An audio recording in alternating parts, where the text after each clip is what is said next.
नमस्कार विद्यार्थी मित्रांनो, स्वागत आहे तुम्हा सर्वांचं अभ्यास गुरु या चॅनलवर. विद्यार्थी मित्रांनो, या व्हिडिओमध्ये जे प्रश्न पोलीस भरतीमध्ये 10 वेळापेक्षाही जास्त वेळा विचारले गेलेले आहेत तेच प्रश्न आपण पाहणार आहोत. या ठिकाणी प्रश्न पहिला आहे, जालियनवाला बाग हत्याकांड कोणत्या वर्षी झाले? याचं उत्तर तुम्हाला यायलाच पाहिजे, कारण 50 वेळापेक्षाही जास्त वेळा हा प्रश्न पोलीस भरतीमध्ये विचारला गेला आहे. पर्याय पहा, विचार करा आणि लगेच कमेंटमध्ये उत्तर सांगा. जालियनवाला बाग हत्याकांड कोणत्या वर्षी झाले? तर या ठिकाणी योग्य उत्तर आहे 1919. 1919.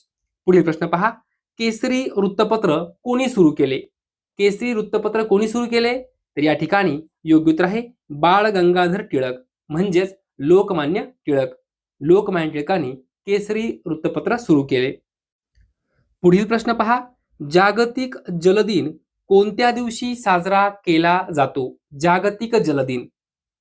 योग्य उत्तर आहे 22 मार्च. 22 मार्च जागतिक जल दिन. पुढे पहा, चिल्ली, पिल्ली, सार, मठ्ठा हे शब्द कोणत्या भाषेतून मराठी भाषेत आलेले आहे? प्रश्न महत्वपूर्ण आहे. पर्याय पहा, चिल्ली, पिल्ली, सार, मठ्ठा हे शब्द कोणत्या भाषेतून मराठी भाषेत आलेले आहे? विद्यार्थी मित्रांनो, योग्य उत्तर आहे तामिळ. लक्षात घ्या, तामिळ भाषेतून चिल्ली, पिल्ली, सार, मठ्ठा हे शब्द मराठी भाषेत आलेले आहे. पुढील प्रश्न पहा, खालीलपैकी कोणता पर्याय बरोबर आहे? कोणता पर्याय बरोबर आहे? पहिला पर्याय पहा, 23 मार्च शहीद दिन. बरोबर आहे का? विद्यार्थी मित्रांनो, 100% बरोबर आहे. 23 मार्च शहीद दिन असतो. शहीद दिन का असतो? तर पहा, भगतसिंग, राजगुरू आणि सुखदेव या तीनही क्रांतिकारकांनी आपल्या देशासाठी स्वतःचे प्राण अर्पण केले होते. म्हणून त्यांचं शौर्य, त्यांचा त्याग याची आठवण म्हणून 23 मार्च हा शहीद दिन साजरा केला जातो. लक्षात घ्या, 23 मार्च शहीद दिन. विद्यार्थी मित्रांनो, दुसरा पर्याय पहा, 24 मार्च जागतिक क्षयरोग निर्मूलन दिन. बरोबर आहे का? 100% बरोबर आहे. वारंवार परीक्षेमध्ये प्रश्न विचारला गेला आहे.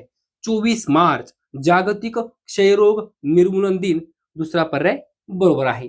तिसरा पर्याय पहा, 27 मार्च जागतिक रंगभूमी दिन. बरोबर आहे का? 100% बरोबर आहे. 27 मार्च जागतिक रंगभूमी दिन. चौथा पर्याय पहा, सर्व बरोबर. विद्यार्थी मित्रांनो, या ठिकाणी योग्य उत्तर आहे सर्व बरोबर. वही घ्या, पेन घ्या, लगेच लिहून ठेवा.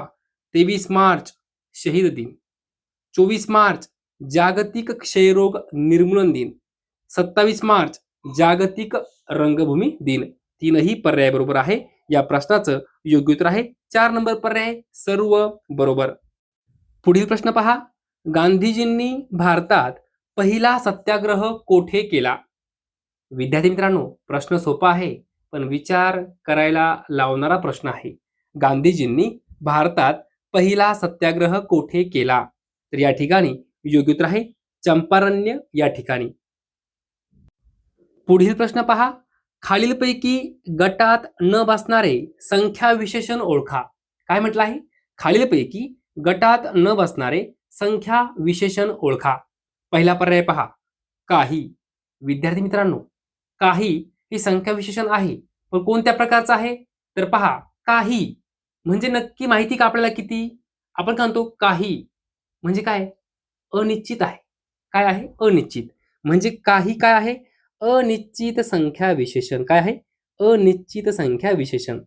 पुढचा पर्याय पहा, दसपट. दसपट काय आहे? तर दसपट आहे आवृत्तीवाचक संख्या विशेषण. काय आहे? आवृत्तीवाचक संख्या विशेषण. तिसरा पर्याय पहा, थोडी. थोडी थोडी म्हणजे किती? नक्की माहिती का आपल्याला? आपण म्हटलं एखाद्याला थोडी मला ही गोष्ट दे. थोडी थोडी म्हणजे किती? माहिती नाहीये, म्हणजे निश्चित नाहीये. म्हणजे थोडी काय आहे? अनिश्चित संख्या विशेषण. काय आहे? अनिश्चित संख्या विशेषण. 4 नंबर पर्याय पहा, सर्व. सर्व काय आहे?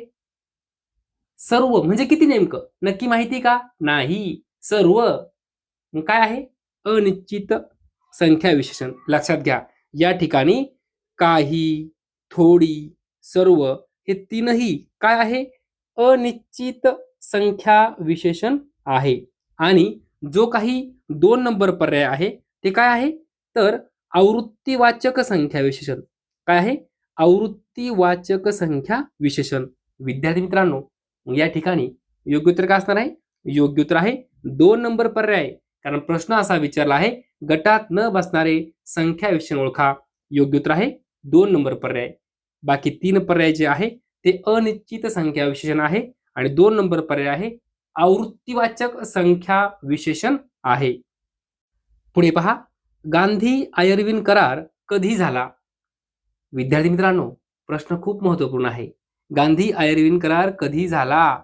योग्य उत्तर आहे 1931. 1931 गांधी आयर्विन करार.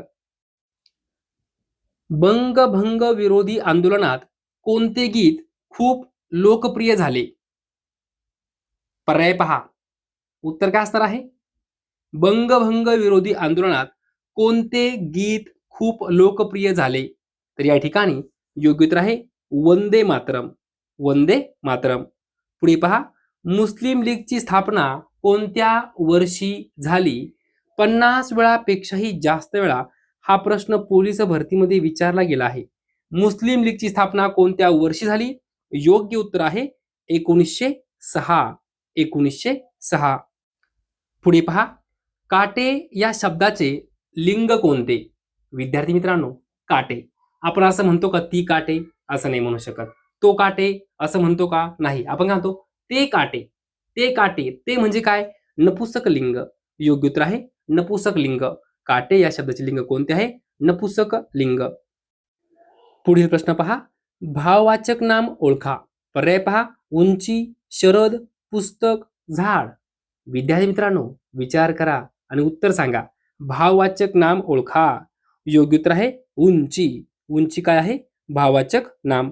पुढे पहा, इंग्रजांना सैतान असे खालीलपैकी कोणी संबोधले? इंग्रजांना सैतान असे कोणी संबोधले? योग्य उत्तर आहे महात्मा गांधी. महात्मा गांधी. पुढील प्रश्न पहा, सेंट्रल हिंदू कॉलेजची स्थापना कोणी केली? Central Hindu college. तर या ठिकाणी योग्य उत्तर आहे ॲनी बेझंट. ॲनी बेझंट यांनी सेंट्रल हिंदू कॉलेजची स्थापना केली. पुढील प्रश्न पहा, संविधानाच्या कोणत्या कलमानुसार भारताच्या एकत्रित निधीच्या प्रतिभूतीवर भारत सरकार सार्वजनिक कर्जे काढू शकते? काय म्हटलं आहे? संविधानाच्या कोणत्या कलमानुसार भारताच्या एकत्रित निधीच्या प्रतिभूतीवर भारत सरकार सार्वजनिक कर्ज काढू शकते? विद्यार्थी मित्रांनो, योग्य उत्तर आहे संविधानातील कलम क्रमांक 292.